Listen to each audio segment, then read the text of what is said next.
दोस्तों, आप सबका स्वागत है अपने चैनल टूर में। और जैसे कि आज आप सबका रिज़ल्ट आया है तो बहुत से बच्चे यहाँ खुश होंगे, बहुत से बच्चे दुखी भी होंगे क्योंकि उनकी बहुत पीछे रैंक आई है और बहुत से बच्चे अभी कंफ्यूज होंगे। कहने वाला दोस्तों, उन्हें नहीं पता चल पा रहा होगा कि वो इन हैं या आउट हैं। तो दोस्तों, इस वीडियो के पहले मैं आपको बता दूँ, एक चीज़ निश्चिंत कर दूँ कि यहाँ पे इस वीडियो से आपको एग्जैक्टली इस चीज़ का ये चीज़ आइडिया नहीं दिया जा सकता है कि आपका सिलेक्शन हो ही जाएगा, क्योंकि दोस्तों इसके पीछे बहुत से फैक्टर हैं। ठीक है, तो वो फैक्टर मैं अभी आपको बताऊंगा। लेकिन दोस्तों यहाँ पे कोई ये ना सोचे कि किसी की रैंक ये है तो उसका हो ही जाएगा, ऐसा कुछ नहीं दोस्तों। आप सबको अगर काउंसलिंग के बुलाया जाए तो आप सबको काउंसलिंग अटेंड करनी चाहिए, क्योंकि बहुत से फैक्टर हैं जो कि मैं अभी आपको वीडियो के आगे बताऊंगा, जिसमें डिपेंड करता है दोस्तों। कई बार ऐसा होता है कि जो बच्चे नहीं एक्सपेक्ट करते उनको भी वहाँ पे सीट मिल जाती है, लेकिन जो बच्चा काउंसलिंग में जाएगा ही नहीं तो फिर उसको तो वैसे ही सीट नहीं मिलेगी। इसलिए दोस्तों कोशिश करना चाहिए कि हमें काउंसलिंग अटेंड करनी ही है। तो चलिए दोस्तों, मैं आपको यहाँ पे समझाता हूँ और एक मोटा मोटा आइडिया देता हूँ कि अगर इस रैंक तक आप हैं वहाँ पे तो आपको वहाँ पे चांसेस हैं। तो दोस्तों आप देख सकते हो कि टोटल नंबर ऑफ़ सीट्स जो हैं अभी, ठीक है, वो आपकी 747 है, जो कि घटनी नहीं है, बढ़ भले सकती है। अगर किसी नाइपर ने कहा कि वहाँ पे और वैकेंसीज़ हैं तो वहाँ पे वो उसको बढ़ा सकते हैं सीट को, लेकिन अब घटेगी नहीं, क्योंकि ऐसा हर साल देखा जाता है, घटती नहीं है सीटें। दोस्तों जो आपका ओबीसी कैंडिडेट हैं उनका 27% रिजर्वेशन रहता है, एससी का जो है वो 15% रिजर्वेशन रहता है, एसटी का 7.5% रहता है, और जो ईडब्ल्यूएस कैटेगरी अभी बनाई गई है उसमें दोस्तों 10% है, और जो पीएच कैंडिडेट्स हैं उनको 3% रिजर्वेशन रहता है। ठीक है, तो दोस्तों आप सबके सामने यहाँ पे 747 सीट्स हैं, तो आप खुद इसको कैलकुलेट कर सकते हैं। ओबीसी में जो सीट हैं वो हैं 202, एससी कैंडिडेट्स के लिए जो टोटल नंबर ऑफ़ सीट्स हैं वो हैं 112, एसटी के लिए 56, ईडब्ल्यूएस के लिए 75, और पीएच में दोस्तों आपका 23 सीट हैं। बाकी जो बचती हैं दोस्तों वो हो गई आपके जनरल कैंडिडेट्स के लिए। इस तरह दोस्तों यहाँ पे आपका डिवाइड होगा, ठीक है, कि सीटें कितनी हैं। तो ये चीज़ आपको समझ में आ गई होंगी कि कितनी सीटें हैं। ठीक है, अब दोस्तों एक चीज़ मैं आपको और बताऊं कि ओबीसी में अगर कोई बच्चा वहाँ पे उसकी रैंक 279 के अंदर, जो हम लोगों ने भी निकाला कि जनरल कितनी सीटें हैं, उसके अंदर आ रही हैं, तो दोस्तों वहाँ पे वो OBC candidate as a general count होता है। ठीक है, एज का भी फैक्टर रहता है, लेकिन यहाँ पे दोस्तों अभी सब आप लोग 4th ईयर पास आउट हुए होंगे, तो मेरे ख्याल से जो 27 एज है वो किसी की पार नहीं हुई होगी, तो एज का फैक्टर मैं छोड़ देता हूँ। वरना यहाँ पे ओबीसी भी जनरल में जब जाता है तो उसका भी क्राइटेरिया होता है, तो उसको आप साइड रख दीजिए, उसको अभी मैं नहीं समझाऊँगा।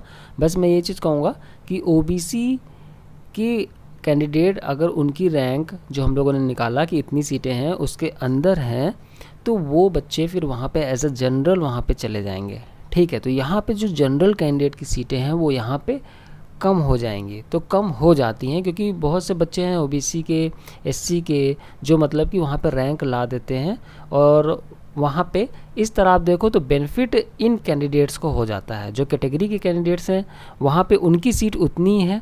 अब मानिए कोई लड़का है यहाँ पे, उसकी रैंक 40 आई है, ऑल इंडिया रैंक, तो दोस्तों उसको जनरल में सीट मिल जाएगी, और ओबीसी की 202 की वैसी सीटें यहाँ पे रह जाएंगी। ठीक है, तो यहाँ पे वही मैंने आपको कहा कि बहुत से फैक्टर हैं, लेकिन चलिए कहाँ तक आप श्योर हो कि आपको मिल ही जाएगा। तो जो बच्चा दोस्तों जनरल की बात करें तो 279 रैंक पे है, तो उसको 100% वहाँ पे कोई ना कोई नाइपर मिलना है। ठीक है, अब जैसे मैंने आपको बताया कि OBC, SC, ST, EWS, pH इनका कैंडिडेट आ सकता है जनरल में भी। तो दोस्तों क्या है कि यहाँ पे इनका ये चीज़ नहीं बताया जा सकता कि कंफर्मेशन क्या है, लेकिन दोस्तों ओवरऑल आपका 747 रैंक तक आप आ रहे हो ऑल इंडिया रैंकिंग में, तो दोस्तों आपके चांसेस हैं वहाँ पे, बहुत ज़्यादा चांसेस हैं कि आपका वहाँ पे सिलेक्शन किसी न किसी नाइपर में हो जाना है। अब दोस्तों एक खुशी की और बात है कि जितना एक्सपीरियंस है, जैसे कि हम लोग का चैनल है यहाँ पे कई सालों से है, तो हम लोग देख रहे हैं कि किस कैंडिडेट का उसकी कौन सी रैंक आई थी, उसको वहाँ पे जाके उसको फाइनली वहाँ पे सिलेक्शन हो गया। तो दोस्तों ये चीज़ एवरेज है कि आप ये समझ के चलिए कि जितनी सीटें हैं उसका 1.5 मतलब 1.5 गुना आप कर दो सीट को, ठीक है। तो उतनी सीटें होती हैं एक्चुअल में।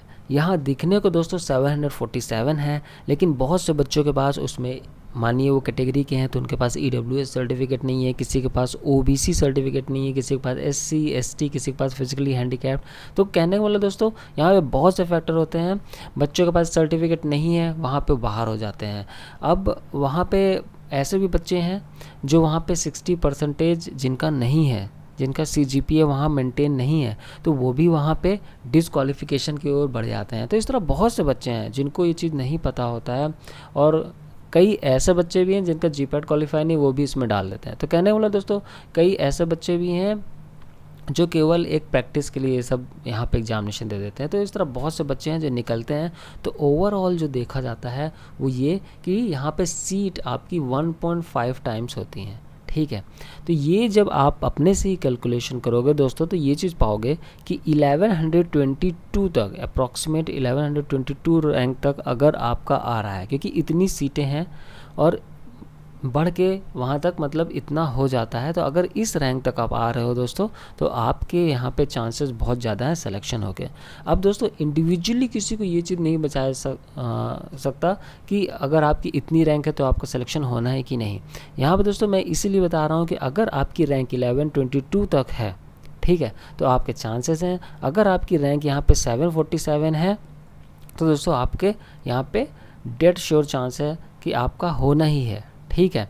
तो लेकिन फिर भी दोस्तों मैंने आपको बताया कि आपको अपने सर्टिफिकेट वगैरह ये सारी चीज़ें अब इस पे ध्यान नहीं देना है कि अब मेरा सिलेक्शन होगा कि नहीं होगा, बल्कि इसमें ध्यान देना है दोस्तों कि आपके सर्टिफिकेट करेक्ट फॉर्मेट में हैं कि नहीं, आपके जो सर्टिफिकेट हैं वो पूरे हैं कि नहीं, आपने जो वहाँ पे एनेक्सर अपलोड किया है, आपके सामने रिमार्क में ऐसा तो नहीं लिख के आ रहा है कि आपके पास एनेक्सर आपने अपलोड नहीं किया या कोई डॉक्यूमेंट आपने अपलोड नहीं किया है। तो वो सारे डॉक्यूमेंट अब इकट्ठा करने का समय आ गया। अब इस बात पे टाइम वेस्ट मत करिए। क्यूरोसिटी होती है, बिल्कुल दोस्तों होती है, क्योंकि हम मेहनत किए होते हैं, एग्ज़ाम देते हैं, तो हमारी क्यूरोसिटी होती है जानने की कि हमारा सिलेक्शन होगा कि नहीं। तो उसके लिए दोस्तों मैंने आपको यहाँ पे एक रफ़ आइडिया दे दिया है कि अगर इस रैंक तक आप हो, 1122 रैंक तक हो, तो दोस्तों आपके चांसेस वहाँ हैं। लेकिन कोई भी बच्चा दोस्तों काउंसलिंग नहीं छोड़ेगा, क्योंकि बहुत बार ऐसे चीज़ें हो जाती हैं कि बहुत से बच्चे काउंसलिंग छोड़ते जाते हैं, उन्हें लगता है कि हमें नहीं मिलेगा, और होता क्या है कि जो पीछे के रैंक के लड़के हैं वो वहाँ पे कोई ना कोई सब्जेक्ट उठा लेते हैं। और दोस्तों इसमें जो पीछे तक के रैंकों को मिलने का एक ये चीज़ भी होता है कि यहाँ पे बच्चे सब GPAT क्वालिफाइड हैं।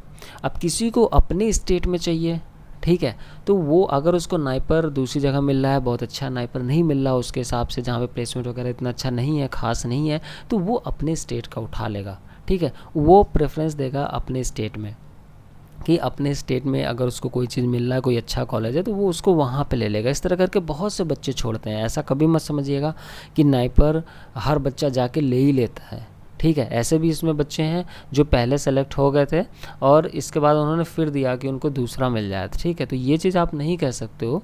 और ऐसे भी बच्चे दोस्तों मैं जानता हूँ जो वहाँ पे नाइपर एक छोड़ के वापस आ गए थे और दोबारा यहाँ पे प्रिपरेशन कर रहे थे, ठीक है। तो बहुत से फैक्टर हैं जैसे कि मैं कह रहा हूँ। और यहाँ पे क्या है कि बच्चे साथ ही साथ छोड़ते तो हैं, स्टेट में ले लेते हैं, लेकिन और भी फैक्टर हैं कि वो जैसे दूर नहीं जाना चाहते हैं, और कुछ लोगों को होम सिकनेस होती है। तो ऐसे फैक्टर भी देखे जाते हैं दोस्तों, क्योंकि वो लोग मुझसे डिस्कस करते हैं कि सर क्या वहाँ जाना सही रहेगा, मुझे मतलब कि मेरे मन में केवल 2 ही नाइपर हैं या 3 ही नाइपर हैं जिन पे मैं एडमिशन लेना चाहता हूँ। तो होम सिकनेस भी बहुत होती है जिसकी वजह से छोड़ते हैं। तो इसलिए दोस्तों कभी भी काउंसलिंग आप नहीं छोड़ेंगे, काउंसलिंग ज़रूर अटेंड करेंगे, सारे डॉक्यूमेंट इकट्ठे कर लीजिए। और अभी काउंसलिंग का जो लिंक है वो एक्टिवेट नहीं है, कुछ दिन में एक्टिवेट हो जाएगा, तो मैं उसके बारे में बता दूंगा कि आपको काउंसलिंग में क्या चीज़ ले जानी है, मीन्स आपको काउंसलिंग कैसे करनी है, क्या क्या डॉक्यूमेंट आपको वहाँ पे चाहिए होंगे। फाइनल वेरिफिकेशन दोस्तों आपका ओरिजिनल से वहाँ पे होगा जब आप जिस स्नाइपर में अलॉट कर दिए जाएंगे, तो वहाँ जाके आपका फाइनल चेकिंग होगी डॉक्यूमेंट्स से कि ओरिजिनल आपके सही है कि नहीं। तो इसलिए दोस्तों ध्यान रखिएगा कि सारे डॉक्यूमेंट आपके पास होने चाहिए। फिलहाल के लिए दोस्तों 1122 कहने मतलब 1150 तक अगर आपकी रैंक है दोस्तों, तो आपके बहुत ज़्यादा चांसेस हैं।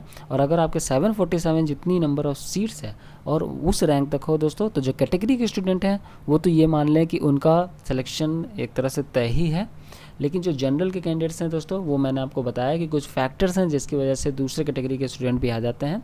लेकिन दोस्तों मैंने आपको बता दिया है कि 279 रैंक ये जो फिगर है, अगर यहाँ तक है तो आपका वहाँ पे आराम से सिलेक्शन हो जाएगा। अब आपको बस ये चूज़ करना है कि आपको कौन सी ब्रांच चाहिए, कौन सी जगह चाहिए, बस ये सब चीज़ें करनी है। एक प्रेफरेंस लिस्ट बना लीजिए, कहाँ पे सबसे ज़्यादा प्लेसमेंट होता है ये आपको पता होना चाहिए, ताकि ऐसा कदम मत उठाइएगा दोस्तों कि आपकी रैंक अच्छी है लेकिन आपको वहाँ पे जानकारी नहीं थी, जिसकी वजह से आप ऐसे कॉलेज में चले गए जहाँ पे प्लेसमेंट वगैरह ख़ास नहीं है। ठीक है, तो कई बार ऐसे भी हैं बच्चे जो वापस लौट आते हैं, जिनको और हमेशा ऐसा लगता रहता है कि उनके अंदर कैपेबिलिटी बहुत थी, लेकिन एक गलती की वजह से उन्होंने ख़राब कॉलेज वहाँ पे चूज़ कर लिया। तो ये सब गलतियाँ मत करिएगा। अब इस पे ध्यान मत लगाइए कि आपका सिलेक्शन होगा कि नहीं। अगर आपका इतने रैंक के अंदर है तो आपका सिलेक्शन दोस्तों वहाँ पे हो जाएगा। बस अब आप अपने डॉक्यूमेंट और आपको किस कॉलेज में जाना है, कहाँ प्लेसमेंट अच्छा होता है, ये सारी चीज़ें, ये सारी जानकारियाँ जोड़ना शुरू कर दीजिए। दोस्तों जो बच्चे नए हैं प्लीज़ ये चैनल सब्सक्राइब कर लीजिए और ये वीडियो ज़रूर लाइक करिएगा दोस्तों। और जो आप पे डाउट हैं, हो सकता है कि वो पॉइंट हम ना यहाँ पे पकड़ पाए हों, अगर आपके जो डाउट हैं वो ज़रूर शेयर करिए अपने कमेंट बॉक्स में दोस्तों। हम लोग उसको ज़रूर रिप्लाई करते हैं, देर से आते हैं, मतलब देर सवेरे आते हैं, लेकिन दोस्तों वहाँ पे आपको रिप्लाई ज़रूर करते हैं। कई बार बहुत से पॉइंट्स मिस हो जाते हैं, तो दोस्तों आपको भी अपनी तरफ से थोड़ा सा इनपुट देना चाहिए, क्योंकि हम लोग यहाँ पे थोड़ा मेहनत करते हैं, तो थोड़ा ये भी सोचते हैं कि दोस्तों आप लोग भी मेहनत करोगे। तो लाइक ज़रूर करिएगा दोस्तों, वीडियो शेयर करिएगा, और आपके मन में जो भी डाउट क्वेरी है दोस्तों वो बिल्कुल यहाँ पे शेयर करिएगा। Thank you, take care, bye bye.